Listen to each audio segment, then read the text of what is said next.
if you want to make money, let's figure something else out. And I hate it. Gervonta Davis. It's like when you Who do you got? You guys need to fight guys your same size. When you see this fight, do you see like Tank just having his way with Jake? Like given like no? No, I'm gonna tell you this is what I tell Tank, and Tank said it in the interview. I said, Tank, y'all going there doing y'all thing, woo-woo-woo. And I said, he ain't giving you nothing. Bruh. Dana White just detonated a verbal nuke, and the internet is melting faster than Jake Paul's ego after a bad sparring clip. The man didn't just disagree with Jake's new fight rules for Gervonta Davis. He straight up said, "I fucking hate it!" And when Dana White hates something, you better believe somebody's about to lose sleep, a contract, or their front teeth. This isn't just a rant, it's a full-blown UFC-style knockout with words sharper than Conor McGregor's Twitter fingers. Picture this. Jake Paul, the YouTube villain turned wannabe fight promoter, trying to rewrite boxing like he's the Elon Musk of combat sports. And Dana White just walked in like, nah, this circus ends today. The rules Jake's cooking up are so wild, they make WWE look like Sunday school. And the way Dana tore into him, it's giving billionaire meltdown meets reality show confession. This fight hasn't even started, and it's already nastier than the Kardashians group chat. Stay right here, because what Dana said next didn't just shake boxing. It burned the bridge, the gloves, and possibly Jake Paul's entire career plan. Welcome to the punch press, where scandals don't sleep, they swing. The moment Dana White opened his mouth, you could practically feel the tension in the air thicken like a Las Vegas heatwave. Reporters froze. Cameras zoomed in. Fans leaned closer to their phones, like they were watching the next season of Power. Dana wasn't just irritated, he was furious. This wasn't the usual controlled chaos that the UFC boss thrives on. This was personal. This was Dana White unloading years of pent-up frustration at Jake Paul, the self-proclaimed disruptor of combat sports. Let's rewind a bit because this storm didn't come out of nowhere. Jake Paul has been poking the fight world's bear for years, and that bear's name is Dana White. Ever since Jake put on gloves, he's been shouting that boxing is rigged, fighters are underpaid, and promoters are crooks. And sure, fans love the drama, but when Jake started targeting UFC-style fighters like Nate Diaz and then called out Gervonta Davis, Dana's patience cracked faster than a cheap octagon floor. What really sent him over the edge wasn't just Jake running his mouth. It was the rules Jake tried to sneak in for the Gervonta fight. Apparently, Jake's team wanted what insiders are calling the Paul Protocol, a bizarre set of fight conditions that sound more like something from a TikTok challenge than a professional bout. Word leaked that Jake wanted specific glove weights, round limits, and even no headgear clause flexibility. Whatever that means. Fans immediately smelled the drama. Gervonta Davis is a pit bull in the ring, and Jake trying to control the environment looked like a man trying to rewrite gravity before jumping off a cliff. When Dana White caught wind of it, he exploded in true Dana fashion. Not a press release, not a quiet disapproval, but a full-blown verbal assault that could fuel 10 podcasts and a Netflix docu-series. Dana slammed Jake's proposed fight rules as a complete joke. He said they insulted every fighter who's ever stepped into a ring and every fan who's ever paid to see a real scrap. This kid thinks he can manipulate the fight game like he manipulates YouTube thumbnails, Dana snapped during his rant, eyes blazing. It wasn't just about Jake, it was about the principle. Dana's empire was built on chaos and credibility, and Jake Paul's chaos in Dana's mind came with zero credibility. You could almost hear the gloves drop. And let's be honest, Dana had a point. Jake Paul's boxing revolution has been more about clout than competition. The man built his career fighting ex-athletes and influencers who haven't thrown a real punch since gym class. Now he wants to step into the ring with Gervonta "Tank" Davis, one of the most feared fighters alive. But only if the rules make sense for Jake. Translation: only if I don't get demolished. Even Jake's fans were confused. What's next? Fights with nap breaks? Half power punches? Maybe a referee who doubles as Jake's hype man? The irony here is delicious. Jake Paul loves calling Dana White the dinosaur of fight sports, saying the UFC boss is stuck in the old ways. But the way Dana fired back this time, it made Jake look like a toddler trying to play chess with Mike Tyson. Dana didn't mince words. You either fight or you don't, he barked. You don't get to rewrite combat sports because you're afraid of getting hit. And that line hit harder than any jab Jake's ever thrown. The crowd went wild online. Memes, edits, and reaction videos flooded the internet within minutes. Behind the scenes, insiders say Dana's outburst wasn't just about Jake. It was about control. Jake Paul has been slowly positioning himself as the new promoter, trying to recruit fighters disillusioned with UFC pay structures. He's promised them freedom, respect, and a bigger slice of the pie. But to Dana, that's not innovation, that's rebellion. And nobody rebels against the UFC without consequences. He's the godfather of fight sports, and Jake, just another YouTuber poking the wrong mafia boss. But Jake didn't back down. Oh no. He took to social media like a man pouring gasoline on a bonfire. In one post, he wrote, "Dana White is scared. He doesn't want real fighters making real money without him."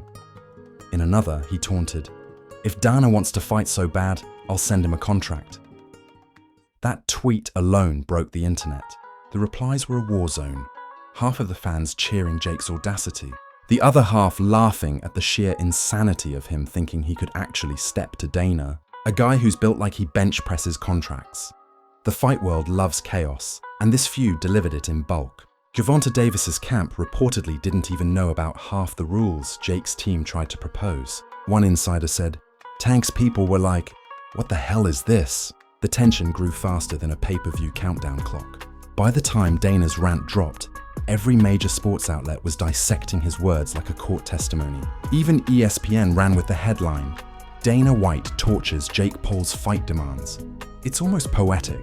Dana White built a multi-billion-dollar empire by letting fighters talk trash, settle beefs, and make spectacles out of themselves. But when Jake Paul started using those same tactics against him, the script flipped. For the first time, Dana looked like the one defending tradition, while Jake looked like the chaotic rebel waving a TikTok flag. And deep down, Dana knew this wasn't just about a single fight. It was about the future of the sport. If Jake could bend the rules for Gervonta Davis, what's next? Influencer-only leagues? Boxing matches scored by YouTube comments? Fans are eating it up. One viral post read, "Jake Paul is turning boxing into reality TV." And Dana White just became Simon Cowell. Another said, "If Dana hates it this much, it's probably about to make $1 billion. And that's the thing. Controversy sells. Jake knows it. Dana knows it. The entire internet knows it. But this time, the controversy feels nuclear. Dana's voice echoed through every podcast mic and Twitter thread. "I fucking hate it." Those words became the headline, the meme, and the war cry. And somewhere in the chaos, Gervonta Davis stayed silent. No tweets, no posts, no interviews, just pure cold silence, which made the drama even juicier. People started asking, is Tank actually going to fight under these conditions? Or is Jake Paul just running another circus act to stay relevant?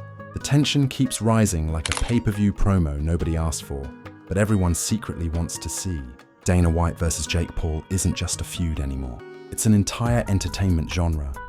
Because when Dana says he fucking hates it, you know something massive just broke inside the fight world. And whether you love Jake Paul or can't stand him, one thing's certain, he's got the most powerful man in combat sports screaming his name. That's not just noise, that's history in the making. The question now isn't who wins the fight, it's who survives the fallout. The internet did what it does best. It turned Dana White's explosion into a digital circus. Within hours, clips of his "I fucking hate it" rant were flooding TikTok, YouTube shorts, and Twitter feeds faster than Jake Paul could type another insult. Memes popped up like popcorn. One showed Dana wearing boxing gloves, punching a laptop with Jake's face on it. Another had him photoshopped into a Karens in Combat poster. It wasn't just a scandal anymore. It was entertainment gold, a full-blown saga starring two of the loudest egos in sports. Jake Paul, of course, loved every second of it. The man thrives on chaos like it's oxygen. He reposted Dana's clip with the caption, "Triggered much?" followed by a laughing emoji and a photoshopped picture of him holding the UFC belt. Fans lost it. Half of them were hyping Jake up like he'd just knocked out a champion, while the other half were roasting him like a Thanksgiving turkey. Even Gervonta Davis's supporters chimed in, calling Jake delusional for trying to manipulate the rules against a monster like Tank. The digital war had officially begun. Then came the wildest twist yet. Celebrity reactions. Everyone from 50 Cent to Logan Paul to even Floyd Mayweather's camp had something to say. 50 Cent tweeted, Dana White going off like it's Power Season 7. Logan tried to play mediator, posting, "Dana's a legend, Jake's a disruptor, both changing the game." But Mayweather? Oh, he couldn't resist. He laughed and said, "Jake better hope Dana doesn't start promoting his fight, 'cause then it's over." The shade was so thick you could cut it with a boxing glove. Every podcast wanted a piece of the action. Joe Rogan did an entire segment about it, calling Dana's rant the most honest thing anyone said about Jake Paul in years. The most honest thing anyone said about Jake Paul in years. Charlemagne the God joked, "Jake's out here trying to fight the rules like they stole his clout." Even ESPN anchors were cracking up mid-broadcast.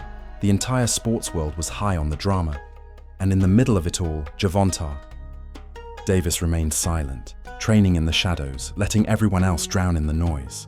The silence made him look like a lion waiting for dinner, while Jake was out there performing stand-up comedy in a lion's den. But the biggest punch came when leaked audio surfaced, a supposed recording from a meeting between Jake's team and the event organizers. In it, someone reportedly said, "We need to make sure Gervonta's power is neutralized somehow." That one line sent the internet into meltdown mode. Neutralize his power. Fans interpreted it as code for rig the fight. Dana White, upon hearing that leak, practically erupted again during an interview. Neutralize his power? You can't neutralize Tank Davis. What's next? Change gravity too? The man was seething, and the way he said it, you could feel the venom. Jake tried to defend himself, posting a long thread about fighter safety and innovation in combat sports. But come on, no one was buying that. People were too busy turning his words into memes. Innovation became the new buzzword for excuses. One fan tweeted, "Jake Paul's innovation, make fighting optional." Another wrote, "Next, he's gonna fight in Minecraft where punches don't hurt." The internet can be brutal, and Jake's comments became prime meme material. Then, Gervonta Davis finally broke his silence. In one short post, he wrote, "Ain't no rules saving you, YouTuber." That single line hit harder than a knockout punch. The post racked up millions of likes in hours, and suddenly, the entire narrative shifted. Fans rallied behind Tank, calling the fight the execution of the century.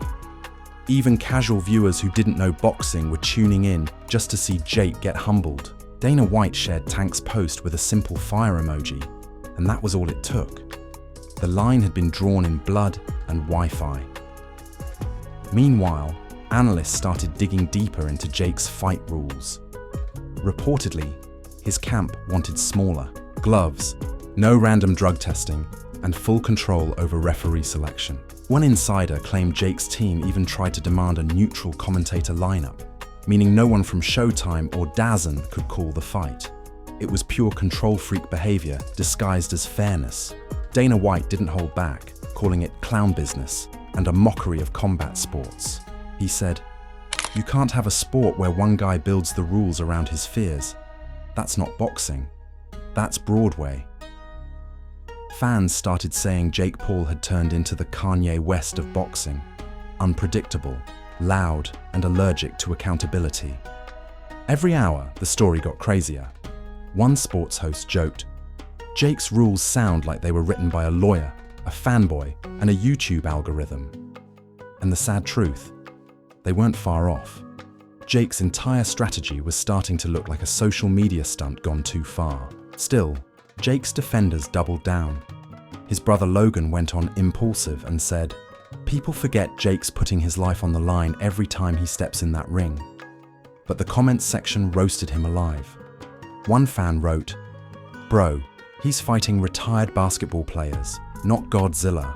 Another replied, "Dana's rant has more punches than Jake's last 3 fights combined." The memes wouldn't stop.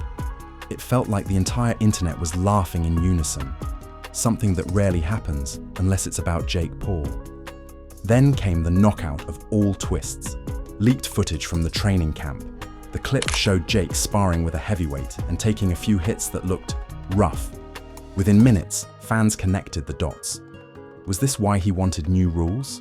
Was the Paul protocol just a way to avoid another viral knockout moment? Dana White wasted no time. "Now it all makes sense," he said in a follow-up interview. "He's scared of Tank. Period." That clip hit 5 million views overnight. As the drama spiraled, sponsors started getting nervous. Rumors spread that some brands were considering pulling out if the fight rules weren't finalized soon. Reportedly, Showtime was furious about the leaks and told Jake's team to get it together. And guess who loved every second of it? Dana White. He smirked during a press scrum, saying, maybe next time he'll learn that the fight business isn't the YouTube business. Aye. That line alone broke TikTok. Fans edited it into music remixes, reaction videos, even fake UFC promos. Dana had officially won the internet round. The irony. Jake Paul, the man who built his fame by trolling, had finally been out-trolled by Dana White. Every attempt to regain control, every tweet, every post, every "I'm innovating boxing" speech just made things worse. It was like watching a magician accidentally reveal all his tricks mid-show. People weren't angry anymore. They were entertained. They were tuning in to watch the chaos unfold.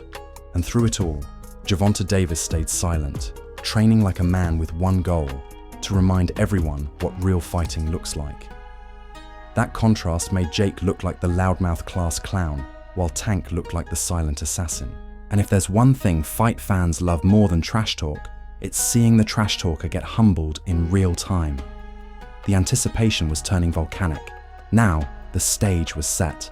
Dana White had turned a fight he wasn't even promoting into the biggest story of the year. Jake Paul had turned himself into the villain. And Gervonta Davis, he had turned into the people's executioner. Everyone was ready for the explosion, and deep down, they all knew this wouldn't end in the ring. This was personal now, and Dana's war cry, "I effing hate it," was echoing across the entire fight world like a battle anthem. By the time the dust settled, the fight world wasn't asking if Dana White hated Jake Paul. They were wondering how deep that hatred really went. The man wasn't just mad, he was on a mission. He didn't just want to expose Jake Paul, he wanted to erase him from the fight map altogether. It's like Jake tried to play chess with a lion, and Dana flipped the entire board, ate the pieces, and roared into a microphone. Dana's rants became instant viral fuel. Every clip, every quote, every eyebrow raised turned into another meme masterpiece. People started calling him Uncle Dana the Destroyer, and honestly, the nickname fit. One fan wrote, "Dana White talking about Jake Paul is more entertaining than Jake Paul fighting." And he wasn't wrong. The UFC boss had single-handedly turned public opinion into a tsunami that swallowed Jake's confidence whole. Every time Jake tried to clap back, Dana's fan army would bury him in laughing emojis and clown memes. Then came the press conferences, and oh, they were glorious chaos. Reporters were begging Dana for more sound bites, more fire, more fury. "Would you ever let Jake Paul fight under UFC rules?" one asked. Dana smirked. "Sure, if he's okay fighting a real fighter, but I doubt his mommy would sign the permission slip." The room exploded in laughter. It wasn't just shade, it was nuclear-level trolling. Even Gervonta's trainer was caught on camera grinning like he'd just heard the best punchline of the year. Meanwhile, Jake Paul was spinning faster than a malfunctioning PR machine. His team scrambled to contain the wildfire. They released statements, interviews, even polished YouTube videos explaining how the Paul protocol was designed to modernize combat sports. At the problem, no one cared. The internet had decided Jake was the villain, and once that happens, you can't PR your way out of it. The damage was done. Dana White had done what no opponent ever could. He knocked out Jake Paul's credibility. Gervonta Davis started to become the unexpected hero in all this. Fans were rallying behind him, not just because he could fight, but because he didn't need to talk. He was the anti-Jake, pure silence, pure skill, pure violence waiting to happen. Sports analysts began framing the upcoming fight as the reality check. The hype wasn't about belts or legacy anymore. It was about seeing Jake Paul's empire of ego crumble in front of millions. Dana White was practically cheering from the sidelines. "I'll pay double just to see this kid get humbled," he told one reporter. And that line? Oh, it became legend. But here's where the plot thickened. Leaked documents started circulating online. Details of Jake's fight deal that included performance-based incentive bonuses. In plain English, Jake would get paid more if he lasted certain rounds or hit specific metrics. Fans went berserk. They accused Jake of turning the sport into a content farm. "Bro's not boxing, he's doing a brand deal," one tweet said. Another fan joked, "Jake's fight contract sounds like a YouTube sponsorship." The memes were merciless. Dana White doubled down. "That's the difference between us," he said during a podcast. "In the UFC, you fight for glory. In Jake's world, you fight for engagement." Zoom! And that line, it broke the internet all over again. Commentators replayed it like a chorus. Influencers started using it in their videos. Even brands threw shade, tweeting things like, "We'd sponsor this fight, but we prefer actual sports." Jake was being roasted by the same culture he once ruled. Then, as if the scandal needed more gasoline, a viral clip of Gervonta Davis surfaced, him training like an absolute monster. Every punch looked like it could knock a planet off its axis. The clip caption read, "No rule can save him now." That one post got more engagement than Jake's entire last 3 promo videos combined. Fans were losing their minds.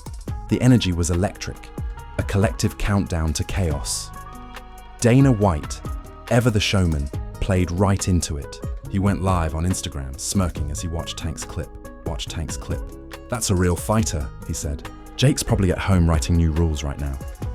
The comments section exploded with laughing emojis and flames. Dana wasn't just a promoter anymore. He was the internet's favorite commentator on Jake Paul's downfall. Every word he spoke hit like a knockout. Behind the scenes, Jake's team reportedly begged him to stay quiet for a while. "Let it cool off," they said. But Jake being Jake, he did the opposite. He went live and tried to clap back, calling Dana a jealous old man stuck in 2003. It was a fatal mistake. The internet doesn't forgive bad timing. And at that exact moment, Dana White posted a clip of Jake's fight stats with the caption, "2003 fighters had better records." Boom, another round to Dana. The crowd went wild again. What's wild is how this feud became bigger than boxing itself. It wasn't just about punches anymore. It was about power. Dana represented the establishment, the old guard, the raw world of real fighting. Jake represented the chaos of the digital age where fame can buy you a career. And for a moment, those two worlds collided in the loudest, most chaotic way possible. It was like watching Elon Musk argue with Muhammad Ali's ghost on pay-per-view. The sponsors came crawling back once the hype reached nuclear levels. Showtime doubled down. ESPN milked it for headlines, and YouTube's algorithm practically threw a parade every time Dana or Jake's name appeared in a title. The drama was unstoppable. Even celebrities who had nothing to do with fighting started picking sides. Kim Kardashian tweeted, "I'd watch Dana versus Jake before I'd watch another influencer fight." Snoop Dogg posted, "Put 'em both in the cage. Winner gets a lifetime supply of memes." When the fight finally got its official date, fans didn't care about the outcome. They cared about the build-up. Dana White had already won the PR war. He'd turned Jake Paul from an internet boss into a punchline. Gervonta Davis just had to finish the job. The fight promo alone broke view records. Dana's quote, "I fucking hate it," became the tagline on unofficial posters, remixed into songs, and even printed on shirts. It wasn't just a statement anymore. It was a cultural moment. And when the bell finally rings, you can bet Dana White will be watching, arms crossed, smirk locked, probably sipping something expensive while Jake tries to prove he's more than a YouTube thumbnail. But even if Jake somehow wins, the damage is already done. The legend of Dana's rant will outlive any scorecard. Because in this era of fake fights, clickbait challenges, and influencer chaos, one thing still hits harder than any punch: raw truth. And Dana White just threw a haymaker made of it. So yeah, maybe Jake Paul can sell tickets, maybe he can spark controversy, maybe he can out-hype an entire generation, but you can't rewrite the rules of respect. Dana White made sure of that, and when the dust finally settles, everyone will remember the moment the king of fight sports stood up, slammed the mic, and said what the entire fight world was thinking. "I effing hate it." The echo of that rage didn't just shake Jake Paul's career, it rattled the entire foundation of influencer boxing. Because at the end of the day, no matter how many followers you have or how viral your clips go, there's still one rule Dana White owns. In this game, you can talk all you want, but respect, that's earned in blood. And there you have it, another day, another digital demolition in the wild world of fight drama. Dana White didn't just speak his mind, he dropkicked the whole influencer boxing circus straight into the sun. The man said, "I fucking hate it," and the internet bowed like he'd just handed down a royal decree. Meanwhile, Jake Paul's somewhere trying to convince his reflection that he's still the future of boxing. Spoiler alert, the reflection's not buying it. So what do you think, fight fans? Did Dana finally say what we've all been screaming at our screens? Or is Jake Paul the misunderstood genius trying to reinvent the game before the old guard drags him down? Either way, you can't lie. This drama's juicier than a Kardashian text leak at 2 a.m. And trust me, we're just getting started. The next headline's probably already being written somewhere in Dana's gym or Jake's group chat. If you made it this far, congratulations. You've officially survived another round of pure chaos brought to you by the Punch Press, where scandals swing harder than uppercuts and the truth always lands below the belt. Don't just watch the madness, join it. Smash that like button like it owes you money. Drop your wildest take in the comments. And hit that subscribe button before Dana fines you for bad fight rules. Because here's the deal. This is the internet's fight club, and the only rule is, we don't follow Jake Paul's rules. New scandals, new explosions, and new meltdowns are always around the corner. So buckle up, stay tuned, and remember, in this arena, drama never taps out. This is the Punch Press, where chaos comes to fight. Chaos comes to fight.